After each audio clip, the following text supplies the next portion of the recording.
জামানত আমরা রাজপথ ছাড়বো না। আপনাদের যে ঘটনাটা ঘটনাটা কখন আপনার ঘটনাটা বলেন তো? আমাদের ঘটনা আনুমানিক 20 থেকে 25 মিনিট আগে। আপনারা কিভাবে যাচ্ছিলেন বর্ণনা?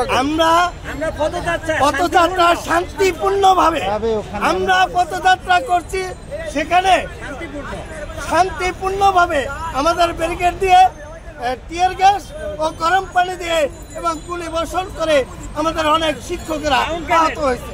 আপনার ঘটনাটা কোন জায়গায়? এটা শাহবাগের মোড়ে। আপনারা কি ব্যারিকেড ভাঙার চেষ্টা করছিলেন? না না, কিছু করেননি।